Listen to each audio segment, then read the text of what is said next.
Hello friends. तो जैसा मैंने आप लोगों से प्रीवियस वीडियो में बोला कि जो HPSC की असिस्टेंट प्रोफेसर की वैकेंसीज़ निकली हैं, तो उनका जो सिलेबस है वो मैं जल्दी ही आपसे डिस्कस करूँगी। तो आज मैं आप लोगों के साथ वो सिलेबस लेकर आई हूँ। और HPSC आप यूँ लगा लीजिए कि अगर आप नेट के एग्ज़ाम की प्रिपरेशन करते हैं तो आप किसी भी एग्ज़ाम को ईजिली क्वालिफाई कर पाएंगे, चाहे फिर वो HTET हो, DSSS भी हो या कोई भी वैकेंसी हो, जैसे जो अभी निकली है HPSC की असिस्टेंट प्रोफेसर की। मैं आप लोगों के साथ सोशियोलॉजी का जो सिलेबस है वो डिस्कस करने वाली हूँ। अगर आप लोग चाहते हैं कि मैं बाकी का सिलेबस भी, जो बाकी सब्जेक्ट्स हैं उनसे रिलेटेड सिलेबस भी आप लोगों के साथ डिस्कस करूँ, तो प्लीज़ लेट मी नो और मैं आप लोगों के साथ वो सिलेबस लेकर आऊँगी। एंड आज हम डिस्कस करेंगे सोशियोलॉजी का सिलेबस, पूरा पैटर्न क्या होगा, क्या आप लोगों को किन चीज़ों पे ध्यान देना है, इन सब चीज़ों पे आप फोकस करेंगे। तो लेट्स स्टार्ट। तो फ्रेंड्स, हमने यहाँ तक कवर कर लिया था। अब ये देखिए, social institution, marriage, family, education, economy, polity, religion. इसमें क्या है, अब हम डीपली इसमें मैरिजेस कैसे, कौन कौन से जो मैरिज रूल्स हैं और सिस्टम है, और इसमें आप देखेंगे गोत्राज कि कौन से गोत्रा में आप शादी कर सकते हैं, सौपिंडा का क्या रोल होता है, ये भी इसमें मैरिज रूल फॉलो होता है। फिर फैमिली पैटर्न्स के इसमें हम क्या देख सकते हैं, इसमें हम देख सकते हैं स्टेम फैमिली आएगी इसमें, और जॉइंट फैमिली, और आजकल जो न्यूक्लियर फैमिलीज़ चल रही हैं वो किस लिए है, क्योंकि लोग क्या कर रहे हैं, माइग्रेट कर रहे हैं। तो हम इसके बारे में पढ़ेंगे फैमिलीज़ में। एजुकेशन सिस्टम पे कितना फोकस हो रहा है, क्या उसका रोल है सोसाइटी को इम्प्रूव करने में, वो आएगा। इकोनॉमी में हम बेसिकली देखेंगे कार्ल मार्क्स को। एंड एक तरह से हम, कार्ल मार्क्स ने बहुत ज़्यादा फोकस किया था, ध्यान दिया था कि इकोनॉमी किस तरह से जो है अफेक्ट करती है सोसाइटी को। और इसी के साथ ही इसी में आप मैक्स वेबर को भी पढ़ेंगे। तो ये जो जितने भी टॉपिक्स हैं ना, इसी में हम किन चीज़ों को साथ में कवर करेंगे, बेसिकली थिंकर्स को हम कवर करके चलेंगे। पॉलिटी एंड रिलीजन से बहुत सारे क्वेश्चंस आते हैं।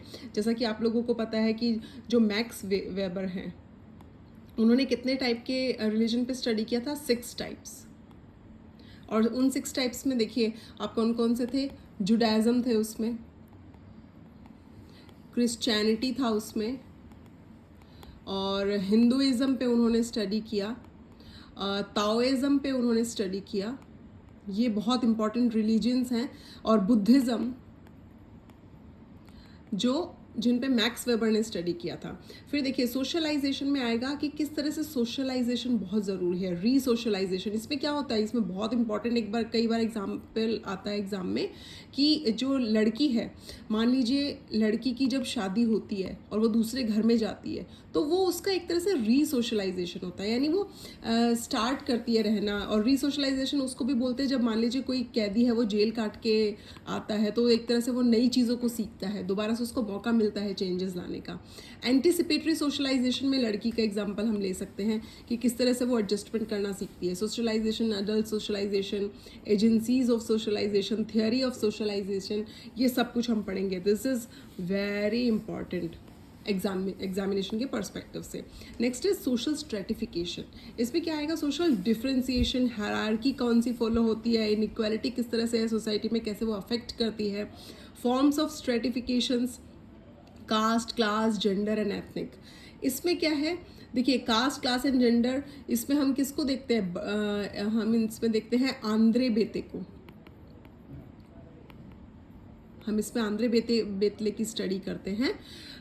कास्ट, क्लास एंड पावर इन्होंने दिया था, आंद्रे बेते ने दिया था हमें कास्ट, क्लास एंड पावर। इसी तरह से हम GS घुरे को देखते हैं, हम उनकी स्टडी करते हैं ना एग्ज़ाम में। तो बहुत सारे इंपॉर्टेंट कॉन्सेप्ट है। सोशल स्ट्रेटिफिकेशन में आप देखेंगे टालकट पार्सन्स से रिलेटेड बहुत सारे क्वेश्चंस आते हैं। सोशल सिस्टम से रिलेटेड टारगेट पार्सन्स की स्टडी है।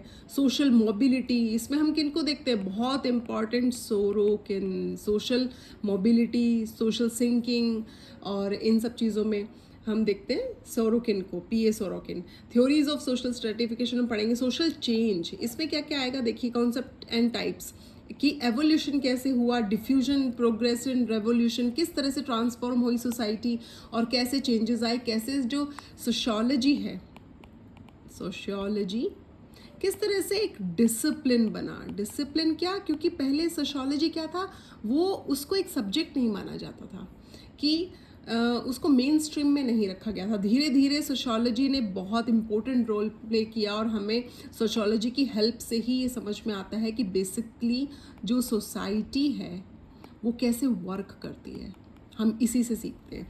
Theory dialectical and cyclical. Cyclical में क्या होता है कि हम देखते हैं कि जो सोसाइटी है ना, वो चेंज आता है सोसाइटी में और घूम फिर के वही चीज़ें बार बार फॉलो होती चली जाती हैं, यानी पैटर्न चेंज होता है लेकिन दोबारा से हम घूम फिर के उस सेम पैटर्न पे पहुंच जाते हैं।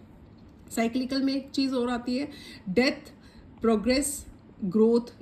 आप यूँ लगा लीजिए, डेथ से पहले आप क्या बॉर्न होंगे, देन आपकी ग्रोथ होगी, देन आपका प्रोग्रेस होगी, फिर एंड में आपकी डेथ हो जाएगी। तो ये एक साइकिल फॉलो होता है सोसाइटी में। तो किस तरह से साइकिल फॉलो होती है, ये चीज़ें हम देखते हैं सोशल चेंज में।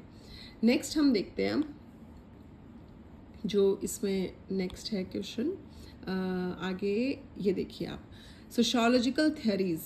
सोशियोलॉजिकल थियरीज में क्या है, स्ट्रक्चरल। नाडेल, देखिए SF नाडेल जो हैं, इनसे रिलेटेड बहुत सारे क्वेश्चंस एग्जाम में आते हैं। SF नाडेल के, SF नाडेल हैं, रेडक्लिफ ब्राउन हैं। इन्होंने, रेडक्लिफ ब्राउन जो है, इन्होंने अफ्रीकन स्टडी पे बहुत ज़्यादा फोकस किया था। क्लाउड लेवी स्ट्रॉस हैं। क्लाउड लेवी स्ट्रॉस ने क्या, आप ये देखिए कि माइथोलॉजीज़, और इन्होंने जो क्लाउड लेवी स्ट्रॉस है, एक तरह से लिंग्विस्टिक को देखा किसमें, स्ट्रेटिफिकेशन में। फिर फंक्शनल में कौन कौन आ जाते हैं, मेलिनोस्की है, डरखाइम है, इमाइल डरखाइम का के बहुत फेमस कॉन्सेप्ट जो सुसाइड से आता है, वो हम देखते हैं कितने टाइप की सुसाइड है। 4 टाइप की सुसाइड की बात करते हैं इमाइल डरखाइम। टार्कल पार्सन जो हैं, वो सोशल सिस्टम की बात करते हैं, जैसा मैंने आपको अभी लास्ट पेज पे बताया। RK मर्टन जो हैं, वो रोल सेट और डिफरेंट टाइप्स ऑफ रोल है ना, स्टेटस, इस तरह ये सारी चीज़ें मर्टन बात करते हैं। अब हम देखते हैं इंटरेक्शनिस्ट। इसमें क्या, सोशल एक्शन, मैक्स वेबर का, देखिए social action, Max Weber and Pareto. Symbolic interaction, GH Mead, इनके बहुत, Herbert Blumer and GH Mead, इनसे रिलेटेड भी बहुत सारे क्वेश्चंस आते हैं, तो हम इनको भी डिटेल में स्टडी करेंगे। Next is conflict. कन्फ्लिक्ट में हमारे कौन कौन से हैं, इन्होंने दिए, कार्ल मार्क्स दिए हैं, Dahrendorf, Coser and Collins. Karl Marx तो आप जानते ही हैं, वो बहुत ज़्यादा फेमस स्टडीज़ उनकी हैं और बहुत सारे उनके कॉन्सेप्ट्स हैं जो एग्ज़ाम में आते हैं। कार्ल मार्क्स की जो बुक है दास कैपिटल, इससे क्वेश्चंस आते हैं। डेरेनडॉर्फ भी कॉन्फ्लिक्ट को ज़्यादा बिलीव करते थे, और कोजर एंड कॉलिन्स। फिर आता है क्वेश्चंस मेथडोलॉजीज से, ठीक है। Meaning and nature of social research, इसमें क्या है कि मेथडोलॉजी रिसर्च में कौन कौन सी यूज़ होती हैं, साइंटिफिक मेथड जो है वो कौन कौन सा यूज़ होता है, ये सब हम इसमें देखते हैं। The scientific method. फिर आगे हम देखते हैं इसमें the problem in study of social phenomena, objectivity and subjectivity, facts and values पे कैसे फोकस किया जाता है, ये सब हम इसमें देखते हैं। क्वांटिटेटिव में सर्वे, रिसर्च मेथड, ये सब फॉलो होता है, इन सब चीज़ों को हम देखते हैं। नेक्स्ट अब हम पेज पे चलते हैं, मेथडोलॉजीज़। ये मैंने अभी आप लोगों को बताया कि साइंटिफिक ऑब्जेक्टिव्स एंड क्वांटिटेटिव में survey, research, designing and its types, hypothesis, sampling, कैसे आप डेटा कलेक्ट करेंगे, क्या कुछ सैम्पलिंग होगी, ठीक है। Techniques of data collection, observation method, जो एक तरह से आप देखेंगे कि फील्ड वर्क होता है, ऑब्जर्वेशन मेथड को हम फील्ड वर्क में रख सकते हैं इसको। फिर क्वेश्चनेयर मेथड, ये भी इसमें, इससे रिलेटेड भी कई बार क्वेश्चन आते हैं कि क्वेश्चनेयर मेथड जो है वो आप कब फॉलो यूज़ कर सकते हैं। तो बेसिकली एजुकेटेड जो लोग होंगे ना, आप उनके साथ यूज़ कर सकते हैं क्वेश्चनेयर मेथड, क्योंकि आप अपनी जो प्रश्नावली है उसको भेजते हैं और लोग उसको फिल करके आपको वापस लौटाते हैं। तो क्वेश्चनेयर मेथड एजुकेटेड लोगों के लिए होता है। फिर स्केड्यूल्ड एंड इंटरव्यू, इंटरव्यू जो है ये यूज़ हो सकता है अनएजुकेटेड या इलिटरेट लोगों के लिए भी, क्योंकि इसमें क्या है, आप लोगों से क्वेश्चंस पूछते हैं डायरेक्ट वे में, इनडायरेक्ट वे में, और फिर आप उनको खुद लिखते हैं या रिकॉर्ड करते हैं। तो ये कुछ मेथड्स हैं जो रिसर्च में यूज़ होते हैं। क्वालिटेटिव मेथड में पार्टिसिपेंट ऑब्जर्वेशन, यानी एक से ज़्यादा लोग होते हैं, पार्टिसिपेंट ऑब्जर्वेशन करते हैं, वो लोग फील्ड वर्क करते हैं। केस स्टडी, ये बहुत डीप स्टडी होता है, ठीक है। डिटेल स्टडी भी इसको बोल सकते हैं हम, क्योंकि हम डिटेल में इसको समझते हैं। इसमें एक पर्टिकुलर इंसान को या किसी एक पर्टिकुलर कल्चर को लेके, पर्टिकुलर रिलीजन को लेके जब आप स्टडी करते हैं, that is called case study. Content analysis होता है, ओरल हिस्ट्री, लाइफ हिस्ट्री, ये सब चीज़ें आती हैं क्वालिटेटिव में। Next is statistics and social research. Measure of central tendency, mean mode, mean median mode, इससे बहुत क्वेश्चंस आते हैं। मेजर ऑफ डिस्पर्जन, कोरिलेशन, तो ये सब कुछ मैं आपके साथ डिस्कस करूंगी। Test of significance, reliability and validity. देखिए वैलिडिटी, इसमें मैं आपको बताती हूँ। वैलिडिटी वो होती है कि एक जो आपने कोई भी मान लो डेटा कलेक्ट किया, उसका जो भी आंसर आ रहा है वो बार बार वही आए, तो वैलिड होता है। नेक्स्ट इज, ये भी हमारा हो गया। अब ये देखिए यहाँ पे आप, theoretical perspective and emerging trends in sociology, इससे related Alfred Schutz, Peter Berger and Luckmann, Garfinkel and Goffman, Erving Goffman है ये, और ये हेराल्ड गारफिंकल हैं। इन थिंकर्स को भी हम डिटेल में कवर करेंगे। न्यू फंक्शनलिज्म और न्यू मार्क्सिज्म में जे अलेक्जेंडर, हेबर मॉस और एल्थ्यूजर को हम पढ़ेंगे। स्ट्रक्चरेशन एंड पोस्ट, उसमें Anthony Giddens, Jacques Derrida and Michel Foucault, इनसे बहुत क्वेश्चंस बनते हैं एग्जाम में। Jacques Derrida, Michel Foucault and Anthony Giddens, इनसे, जो एंथनी गिडिंस है उन्होंने बेसिकली रेवोल्यूशन की बात की थी, ठीक है। और जैक्स डेरिडा और मिशेल फुको की बहुत फेमस बुक भी है, सेकंड सेक्स। तो हम इन सबको डिटेल में रीड करेंगे। कॉन्सेप्चुअलाइजेशन इंडियन सोसाइटी पे आते हैं अब हम। People of Indian groups and communities की स्टडी। यूनिटी इन डाइवर्सिटी की, अलग अलग हमारे देश में क्या है, हमारे आपको पता है कि इंडिया को जो है वो सैलेड बोल बोला जाता है। क्यों? क्योंकि यहाँ पे क्या है, डिफरेंट कल्चर, लैंग्वेज और रिलीजन, क्योंकि हमारे देश में एक रिलीजन फॉलो नहीं होता है, बहुत सारे लोग अलग अलग डिफरेंट रिलीजन्स को प्रैक्टिस करते हैं। और हमारा फूड, हमारा फोक कल्चर, ये सब कुछ है, इसलिए इंडिया को बोला जाता है यूनिटी इन डाइवर्सिटी, यानी अलग अलग बहुत सारी चीज़ें फॉलो होती है, उसके बाद भी लोगों में यूनिटी है, वी फीलिंग है। Cultural diversity, regional, linguistic, religious and tribal, इसको भी हम स्टडी करें। थियोरेटिकल पर्सपेक्टिव में इंडोलॉजिकल, टेक्सचुअल पर्सपेक्टिव, इसमें कौन आ जाएंगे, इसमें आ जाएंगे जीएस घुरे, लुई डूमो। स्ट्रक्चरल में हम समझेंगे एमएन श्रीनिवास और एससी दुबे को। जो एमएन श्रीनिवास है, इनसे बहुत क्वेश्चंस आते हैं एग्जाम में। मार्क्सियन पर्सपेक्टिव में कौन आता है, डीपी मुखर्जी। आपको पता होगा जो डीपी मुखर्जी है वो अपने आप को क्या कहलवाना पसंद करते थे, वो अपने आप को मार्क्सिस्ट, जो कार्ल मार्क्स थे, तो वो अपने आप को वो कहलवाना पसंद करते थे, जो डीपी मुखर्जी हैं। फिर AR देसाई। सिविलाइजेशन पर्सपेक्टिव में NK बोस, सुरजीत सिन्हा आएंगे। सब ऑल्टर्न में BR अम्बेडकर, इनसे बहुत क्वेश्चंस बनते हैं एग्जाम में। आपको पता होगा कि जो BR अम्बेडकर है, उनकी जो थीसिस है, उसका जो टाइटल था वो था दी प्रॉब्लम ऑफ रूपी। ये जो है, ये उनकी थीसिस का टाइटल था, जिस पे उन्होंने थीसिस लिखी थी BR अम्बेडकर ने। डेविड हार्डीमैन को हम देखेंगे।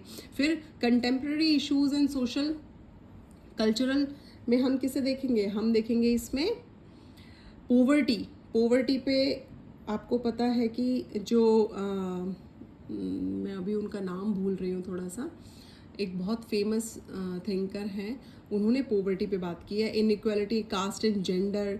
और आपको पता होगा कि जो जेंडर पे सबसे पहले स्टडी किया था एन ओकले ने, डिफ्रेंशिएशन किया था एक्चुअल में उन्होंने जेंडर एंड सेक्स के बीच में। Yes, I am getting it right, कि जो जेंडर पे जो स्टडी किया था सबसे पहले वो किया था एन ओकले ने। और रिलीजन, एथनिक एंड रिलीजियस डिसहार्मोनीज पे हम बात करेंगे, family disharmony, domestic violence, dowry, ये बहुत फेमस कुछ चीज़ें हैं जिन्हें समझना बहुत ज़रूरी है अगर आप सोशियोलॉजी पढ़ते हैं तो। नेक्स्ट इज़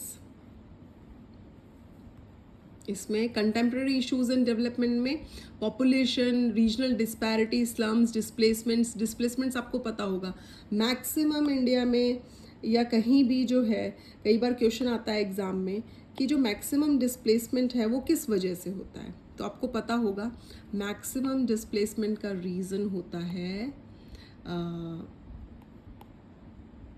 जब डैम्स बनाए जाते हैं तब मैक्सिमम लोगों का डिस्प्लेसमेंट होता है और उनका रीसेटलमेंट भी नहीं हो पाता है, बहुत कम उनको उसके बदले में जो हर्जाना है वो दिया जाता है, लेकिन उनका रीसेटलमेंट बहुत मुश्किल हो जाता है। इसलिए मैक्सिमम डिस्प्लेसमेंट हमेशा डैम्स बनने की वजह से होता है। इकोलॉजिकल डिग्रेडेशन, एनवायरमेंटल पॉल्यूशन किस तरह से क्रिएट हो रहा है, हेल्थ प्रॉब्लम्स कौन कौन सी हैं, उन पे कैसे हमें फोकस करने की ज़रूरत है, ये सब कुछ हम पढ़ेंगे। Issues pertaining to deviance and its forms, crime and delinquency. Crime, देखिए ये जो क्राइम है इस पे सदरलैंड जो है वो बात करते हैं। White collar crime and corruption, ये बहुत फेमस एक टॉपिक है जिससे क्वेश्चंस आते हैं वाइट कॉलर क्राइम पे। देखिए वाइट कॉलर क्राइम बेसिकली क्या है कि जो हाई क्लास पीपल होते हैं ना, या फिर जो कॉरपोरेट सेक्टर में काम करते हैं, कॉरपोरेट सेक्टर में जो लोग काम करते हैं, ये उनसे रिलेट करता है। वाइट कॉलर क्राइम उसको बोला जाता है, यानी ये जो बड़े बड़े लोग हैं ना, जो बहुत रिच लोग हैं, वो जिस तरह के करप्शन करते हैं, घपलेबाजी करते हैं, पैसा गबन कर लेते हैं, वो होता है white collar crime. Changing profile of crime and criminals, drug addiction, suicide, ये सब कुछ हम इस यूनिट पे पढ़ेंगे। Next is current debate, traditional and modernity in India, problem of nation building, secularism, pluralism. देखिए एक बुक भी है नेशन बिल्डिंग, और वो है, आपको ध्यान होगा तो वो लिखी है रुथ बेनेडिक्ट ने। Nation and building, yes, nation and building book is written by Ruth and Benedict. ये बुक्स बहुत बार रिपीट होती हैं एग्जाम में। Next is challenges of globalization. देखिए ग्लोबलाइजेशन के क्या क्या चैलेंजेस हैं। Indianization of sociology, privatization of education, science and technology policy of India. किस तरह से जो एजुकेशन है उसका प्राइवेटाइजेशन हो रहा है और साइंस एंड टेक्नोलॉजी किस तरह से हावी हो गई है सोसाइटी पे, तो ये सब चीज़ें किस में कवर होंगी, ये सब होंगी चैलेंजेस ऑफ ग्लोबलाइजेशन की। ग्लोबलाइजेशन से किस तरह के चेंजेस आ रहे हैं सोसाइटी में, ये उससे रिलेटेड है। तो फ्रेंड्स ये थी पूरी 10 यूनिट्स जो मैंने आप लोगों के साथ डिस्कस की, जो HPSC का सिलेबस है। और आप बिलीव करिए कि अगर आप, मैं यहाँ पे मेंशन करती हूँ, एक्चुअली फर्स्ट पेज पे जगह नहीं है, यहाँ पे मेंशन करती हूँ मैं इसको। देखिए अगर आप लोग अच्छे से नेट एग्ज़ाम की प्रिपरेशन करते हैं, या फिर आप अगर मान लीजिए आप ऑलरेडी नेट क्वालिफाइड हैं, तो आप नेट एग्ज़ाम वाला सिलेबस देखिए, आप उनसे रिलेटेड क्लासेस देखिए।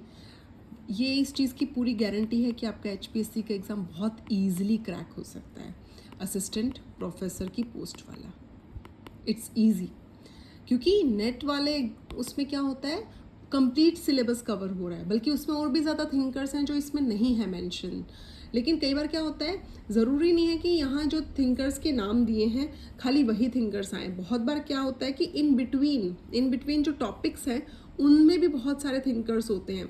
जैसे रिसर्च मेथोडोलॉजी में आपको अलग अलग थिंकर्स देखने के लिए मिलेंगे, आपको ये जो क्वालिटेटिव मेथड है इसमें अलग अलग रिसर्चर्स थिंकर्स देखने के लिए मिलेंगे। फिर साथ में ये जो है पॉपुलेशन, रीजनल डिस्पैरिटी, सुसाइड है, क्राइम एंड कॉलर। देखिए यहाँ पे भी मैंने आपको बताया कि वाइट कॉलर क्या सदरलैंड का है, तो यहाँ इन बिटवीन भी आपको थिंकर्स देखने के लिए मिलेंगे। इसलिए सबसे बेस्ट है कि आप जो है वो नेट का जो सिलेबस है उसको कवर कीजिए। अगर आप नेट का सिलेबस कवर कर लेते हैं then it's easy for you to crack the UPSC examination, sorry HPSC, क्योंकि यूपीएससी में भी आप बिलीव करिए कि यूपीएससी में भी क्या होता है कि जो वो सिलेबस है वो सोशोलॉजी, उसमें भी ये टॉपिक्स आते हैं।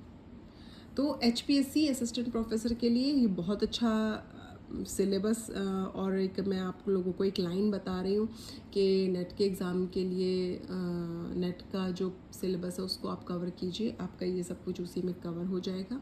एंड अगर आपको मेरी इन्फॉर्मेशन जो है वो बेनिफिशियल लगी हो तो please like and subscribe my channel is shaping minds Meenu, and please like कीजिए, सब्सक्राइब कीजिए एंड शेयर कीजिए। Thank you so much. और मैं बहुत जल्द ही इन सभी टॉपिक्स से रिलेटेड वीडियोस उस पर अपलोड करूँगी, बहुत सारे मैंने ऑलरेडी किए भी हैं, आप जाके देख सकते हैं। Thank you, bye bye and take care.